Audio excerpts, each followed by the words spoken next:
مصطفیٰ علیہ اطیب التحیت والثناء کی بارگاہ بے کسمنا میں درود و سلام کے کلمات طیبات اور نذرانہ عقیدت درج کرنے کے بعد میرے نہایت ہی مکرم و محتشم ناظرین و سامعین،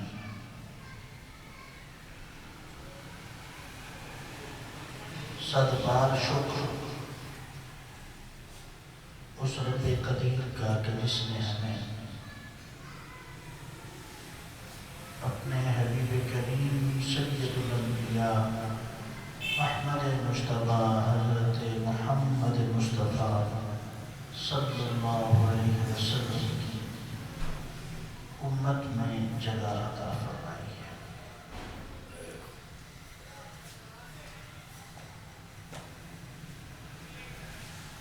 دوستان گرامی، کل اللہ رب العزت نے قرآن کریم فرقان حمید میں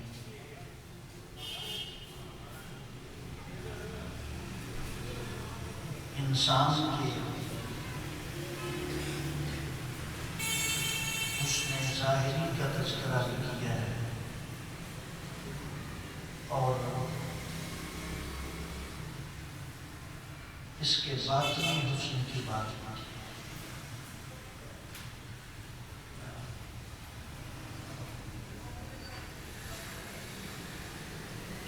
فقط ظاہر چمکے تو ضروری نہیں ہے کہ ظاہر کے چمک جانے سے باطن بھی روشن ہو جائے، لیکن اگر باطن چمکے، قلب و روح کی پاکیزگی کا اہتمام ہو جائے تو یہ بات حق ہے کہ باطن کے چمکنے سے ظاہر بھی چمک جایا کرتا ہے۔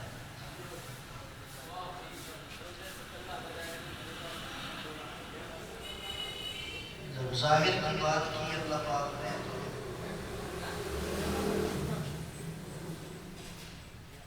الگ اسلوب اختیار فرمایا، اور باطن کی بات کی تو الگ اسلوب اختیار فرمایا۔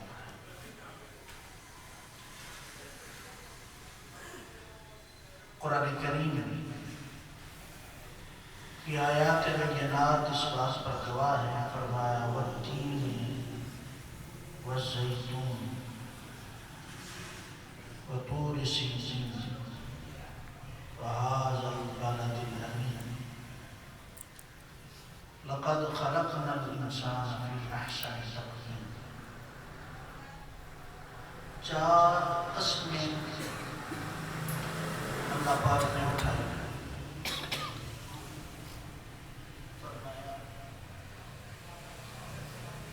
تین کی قسم،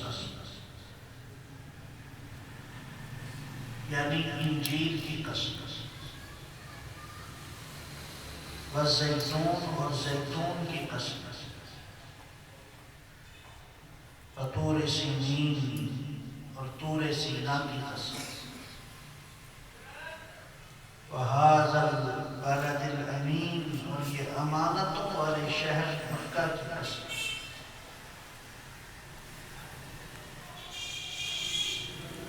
انجیل کی قسم،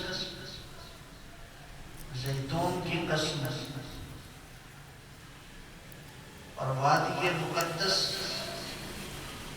وادی سینا اس جبل طور کی قسم کہ جس پر حضرت موسیٰ اللہ سے ہم کلام ہوا، اور اس کے سینے پر رب کائنات نے اپنی صفات کی تجلی ڈالی۔ فرمایا طور سینا کی قسم، وہذا البلد الامین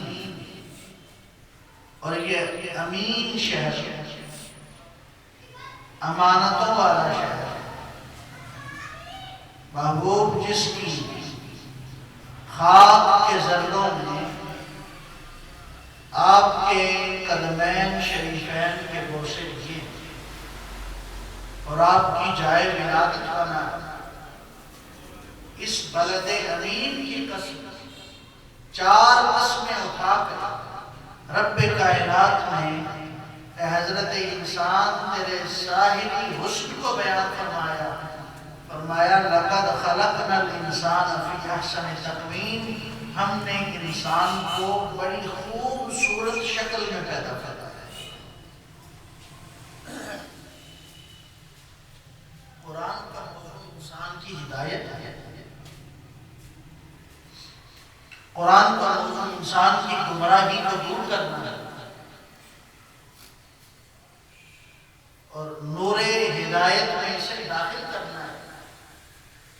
فرمایا انسان انجیل کی بھی قسم اور زیتون کی بھی قسم، موسیٰ کے پورے سینہ کی بھی قسم اور محبوب کے قدم لگنے سے مقام اور مرتبہ پا جانے والے شہر مکہ کی قسم، اے انسان ہم نے تجھے بڑی خوبصورت شکل میں پیدا فرمایا ہے۔ یہ تھی انسان کے ظاہر کی بات، تو قسمیں اٹھائیں 4، لیکن جب اللہ پاک نے کسی انسان کے باطن کی بات کی، کسی انسان کے قلب و روح کی بات کی،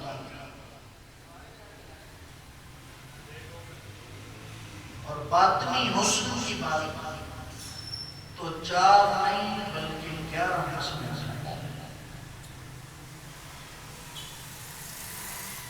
ارشاد فرمایا سورہ شمس 30ویں پارے میں، وَالشَّمْسِ وَضُحَاهَا، سورج کی بھی قسم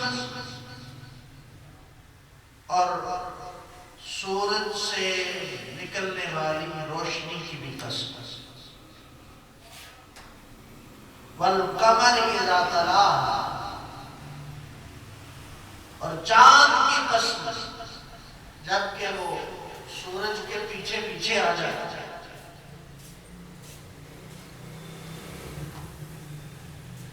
وَالنَّهَارِ إِذَا جَلَّاهَا، اور دن کی قسم جب وہ مکمل روشن ہو جائے، وَاللَّيْلِ إِذَا يَغْشَاهَا، رات کی قسم جب ایسے چھا جائے کہ ہاتھ کو ہاتھ سجھائی جائے،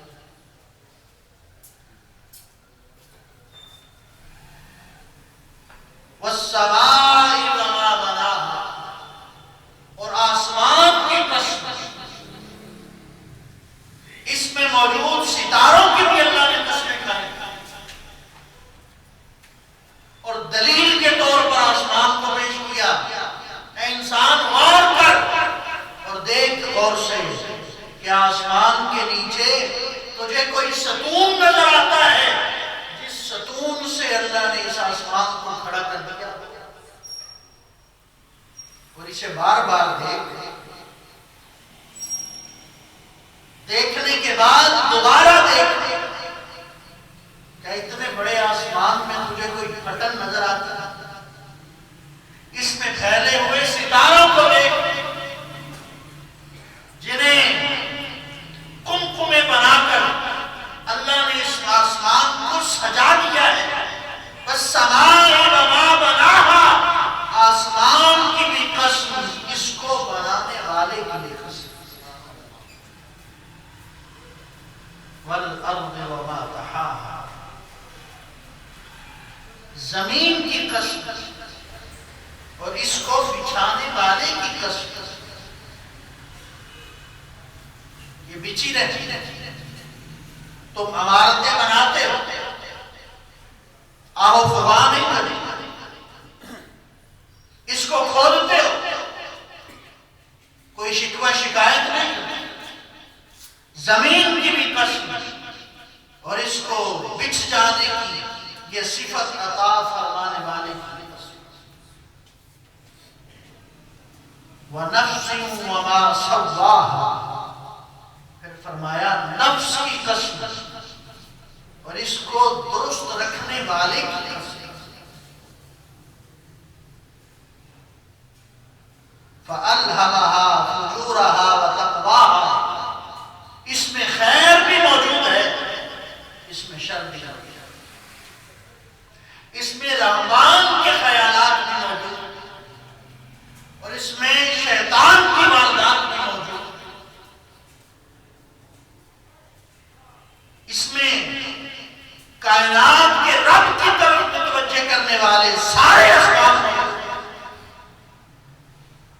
اور اس میں گمراہی کی طرف لے جانے والے انگارے بھی موجود ہیں. فرمایا فَأَلْهَمَهَا فُجُورَهَا وَتَقْوَاهَا، اس نفس کی قسم جس میں فسق و فجور کے خیالات بھی آتے ہیں اور تقوی بھی اس کی زینت بن جایا کرتا ہے. یہ 11 قسمیں اللہ پاک نے اٹھائیں اور 11 قسموں کے بعد فرمایا اے بندے غور کر، فکر کر، خیال کر، خبردار ہو جا، متوجہ ہو جا. آسمان کی بھی قسم ہے، اس میں چمکنے والے سورج کی بھی قسم ہے، رات کو آنے والے چاند کی بھی قسم ہے، اس میں چمکنے والے ستاروں کی بھی قسم ہے. اے بندے زمین کے پیچھے جانے کی بھی قسم ہے. غور فکر کر، کامیاب وہ ہوا جس نے قد افلح من زکاہا، جس نے اپنے نفس کو پاک کر لیا.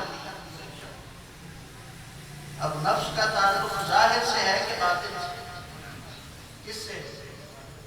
11 قسمیں اظہار کے فرق ہے. قد افلح من زکاہا، کامیاب وہ ہوا جس کا ظاہر سنورا یا نہیں سنورا، جسے ظاہری حسن عطا ہوا یا نہ عطا ہوا، اس نے ایسا کیا اپنے باطن کو سنوار لیا، اسے پاک کر لیا، اسے صاف کر لیا. تو جس نے باطن کو صاف کر لیا اللہ فرماتا ہے وہ کامیاب ہو گیا. ہم نے عرض کی بھائی اس صفائی کی مختلف طریقے اور جہتیں ہیں. میں نے ایک خاص سمت سے چونکہ بات کرنے کی عرض کی باری تعالیٰ نفس صاف کرنا ہے تو کوئی صاف کرنے کا طریقہ ہوگا. صاف کرنا ہے تو اسے کوئی صاف کرنے والا ہوگا جو جانے کہ نفس کیا ہے، جو یہ جانتا ہو کہ باطن کیا ہے. ہمارے تو اپنے ظاہر کا علم آج تک نہیں ہو سکا، تو ہم کیا جانیں کہ یہ باطن کیا ہے؟ تو بھائی تعالیٰ کوئی تو ہو جو ظاہر کو بھی جانے اور باطن کو بھی جانے، جو ظاہر کی صفائی کا بھی بتائے، جو باطن کو صاف کرنے والا ہو اور باطن کو جاننے والا ہو، اس پر عبور رکھنے والا ہو، اور جب وہ سامنے آ جائے باطن خود بخود چمکنے لگ جائے. رب کریم نے فرمایا بندے پڑھ قرآن، اللہ کا قرآن بیان فرما رہا ہے. اے لوگو احسان کیا، لقد من اللہ علی المؤمنین اذ بعث فیہم رسولا، ہم نے رسول بھیج کر احسان فرمایا ہے. اب یہ کرتا کیا ہے؟ یتلو علیہم آیاتہ ویزکیہم، یہ قرآن کی آیتیں بھی پڑھتا ہے، مومنوں کو زکاة اور طہارت بھی عطا فرماتا ہے. وہاں بھی لفظ زکاة کہتے ہیں باطن کی صفائی کو. قد افلح من زکاہا، جس نے اس نفس کو صاف کر لیا، جس نے اجلا کر لیا، جس نے گناہوں کی آلودگیوں سے اسے اجلا کر لیا، وہ کامیاب ہوا. عرض کی بھائی تعالیٰ اسے صاف کیسے کیا جائے گا؟ ہم تو ظاہر کو نہیں جانتے، باطن میں کیسے جھانکا جائے، اس کو کیسے جانا جائے، دل کی صفائی کیسے کی جائے.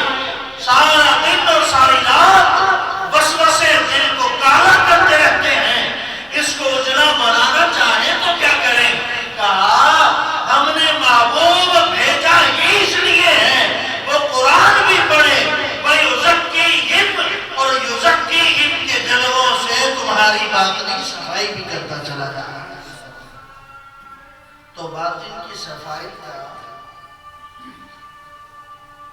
جو سب سے بڑا ذریعہ ہے وہ وجود مصطفیٰ. میں مثالیں پیش کرتا ہوں، آپ کو سمجھ آئے گی بات. ہم نے چونکہ رخ گنبد خضرا سے موڑ لیا تو باطنی صفائی نصیب نہیں. جیسے گندے کے گندے تھے موت تک ویسے رہے، اور جنہوں نے اپنے سینے کو محمد مصطفیٰ کا مدینہ بنایا اور توجہ حضور کے گنبد خضرا کی طرف رکھی اور یہ تڑپ لیے رکھے کہ کبھی تو وہ کرم فرمائے گا، ظاہر اور باطن کو صاف فرمائے گا، گناہوں کا میل دھوئے گا. جنہوں نے خیال اور نیت یہ رکھی انہیں طہارت آج بھی نصیب ہوئی. تو محبوب کا منصب یہ ہے. اس آیت کریمہ میں 4 منصب حضور کے بیان فرمائے گئے ہیں. میں نے سب پہ بات نہیں کرنی. وَيُزَكِّيهِمْ، محبوب پاک کرتا ہے. کس چیز سے پاک کرتا ہے؟ ایک تو ہے وجود مصطفیٰ. جب یہ وجود بشکل بشر لوگوں کے سامنے ظاہر ہوا تو اس نے جُعِلَتْ لِيَ الْأَرْضُ كُلُّهَا مَسْجِدًا وَطَهُورًا، اس نے ساری زمین کو پاکی نصیب فرمایا.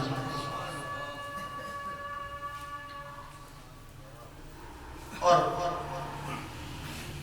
جب یہ وجود مسعود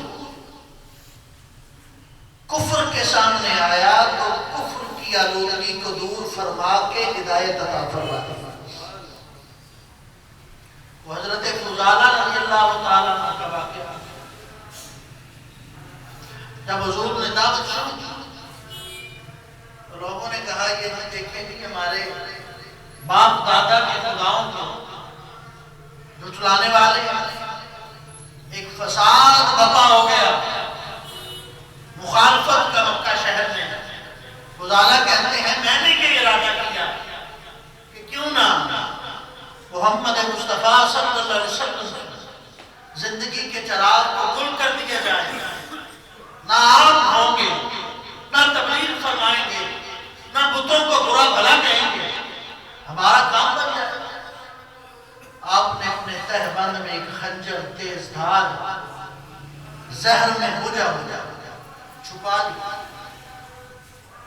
اور چھپا کر پتا تھا کہ نبی کریم صلی اللہ علیہ وسلم وقت تہجد کعبے کا طواف کرتے.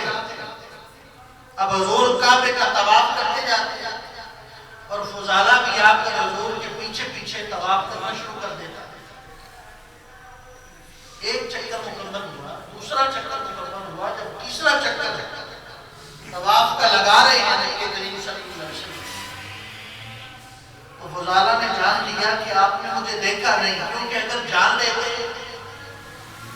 کہ کوئی پیچھے چل رہا ہے تو ضرور متوجہ ہوتے کہ کون ہے. کہتا ہے میں نے خیال کیا کہ حضور نے مجھے پہچانا بھی نہیں اور معلوم بھی نہیں ہے کہ کوئی اور بھی چل رہا ہے. یہ تھا خیال فضالہ کا. ایمان لانے سے پہلے ایمان والوں کا خیال تو یہ ہے وہ زمین و آسمان کے سارے رازوں کو جاننے والے ہیں. ان سے کوئی چیز پوشیدہ نہیں ہے. کہتے ہیں جب تیسرا چکر حضور کاٹنے لگے طواف کا تو حضور صلی اللہ علیہ وسلم نے رخ موڑا نہیں میری طرف. حضور نے فرمایا کیا پیچھے چلنے والا فضالہ ہے؟ مڑ کے دیکھا، فرمایا فضالہ تم ہو؟ کہتے ہیں ہاں. میں نے کہا ہاں میں ہوں. کس ارادہ سے آئے؟ تو کہنے لگے یہ کعبہ فقط آپ کا تو نہیں ہے، یہ طواف فقط آپ ہی تو نہیں کرتے، ہم مکہ کے کافر لوگ بھی کعبے کو ماننے والے اس کا طواف ہم بھی کرتے ہیں.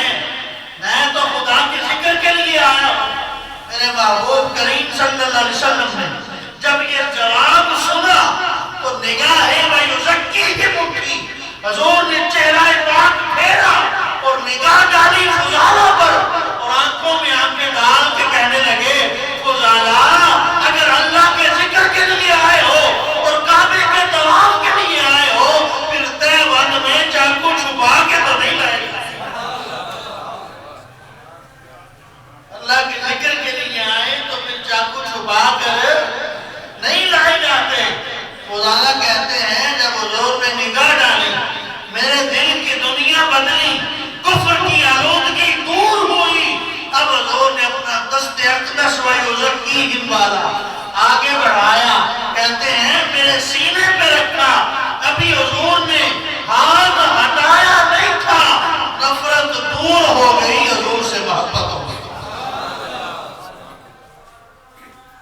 تو ہم نے عرض کی تھی بری تعالیٰ کوئی تو ہو جو صاف کرنے والا، کوئی تو ہو جو سنگات دور کرنے والا، کوئی تو ہو جو ہمارے دل سے ہمارے نفسانی کا دور کرنے والا ہو، کالک کو مٹا کے ہدایت کے نور میں داخل کرنے والا ہو۔ قرآن کی آواز آئی اگر چاہو کہ نفس پاک ہو جائے تو محمد مصطفیٰ کے قدموں میں آنا پڑے۔ خدا کہتے ہیں حضور نے ہاتھ بھی رکھا ہوا، میرا دل صاف ہوا، میں قدموں میں گرا، عرض کی حضور مجھے کلمہ پڑھائیے اور اپنے غلاموں میں داخل فرما دیجیے۔ کہتے ہیں ایک خاتون سے میرا محبت کا معاملہ چلتا تھا، جب حضور کی بارگاہ سے ہو کے میں دوبارہ اس کی گلی سے گزر رہا تھا، وہ راستے میں انتظار میں بیٹھی کہ ابھی فضالہ آئے گا، کچھ دیر رکے گا میرے پاس، کچھ باتیں کرے گا، کوئی تحفے تحائف آئے گا۔ لیکن آج فضالہ کی چال بدلی ہوئی، آج اس کی طرف نظر ہی نہیں کرتا، نظریں زمین پر ہے اور نگاہ اٹھائے بغیر اس کے دروازے کے سامنے سے کہتے ہیں میں گزر رہا تھا، اس نے آواز دی فضالہ بات تو سنو، ماجرا کیا ہے، آج دیکھتے ہی نہیں ہو۔ فضالہ کہتے ہیں پہلے فقط تجھے دیکھا تھا، آج اسے دیکھ کے آیا ہوں جسے دیکھنے کے بعد کسی چیز اور کو دیکھنے کی حاجت ہی باقی نہیں۔